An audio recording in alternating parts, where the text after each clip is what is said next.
আমি সুস্থ বিশ্বাসে আমার সাথে 4 বছর সম্পর্ক করি, এখন আমাকে এই মাস পেতে ছেড়ে চলে গেছে। কথাই বলে প্রেমের মরা জলে ডুবে না, ঠিক তেমনই ঘটনা ঘটেছে মেহেরপুরের গাংনী উপজেলার বালিয়াঘাট গ্রামে। গতকাল থেকেই বিয়ের দাবিতে করমদি গ্রামের পশ্চিম পাড়ার মিতা খাতুন নামের এক তরুণী অবস্থান করছে জাহিদ হাসান নামের এক যুবকের বাড়িতে।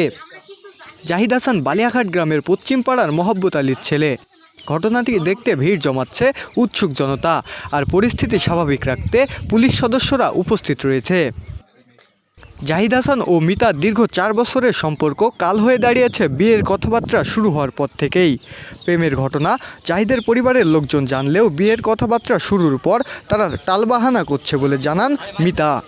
গতকাল সকাল থেকে এখন পর্যন্ত করমদির মেয়ে মিতা বিয়ের দাবিতে বালিয়াঘাটের ছেলে জাহিদের বাড়িতে অবস্থান করছে। গতকাল সন্ধ্যায় স্থানীয় বামন্দি ইউনিয়ন পরিষদের 2 জন মেম্বার ও 2 পরিবারের কিছু সংখ্যক লোক বসে বিষয়টি অন্যভাবে মীমাংসা করতে চাইলেই রাজি হননি মিতা।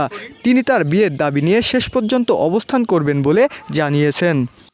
জাহিদ আমার সাথে 4 বছরের সম্পর্ক আছে, আমার বাড়িতে আইছে বিয়ের দাবিতে। আমি সুস্থ বিশ্বাসে আমার সাথে 4 বছর সম্পর্ক করি, এখন আমাকে এই মাস পেতে ছেড়ে চলে গেছে।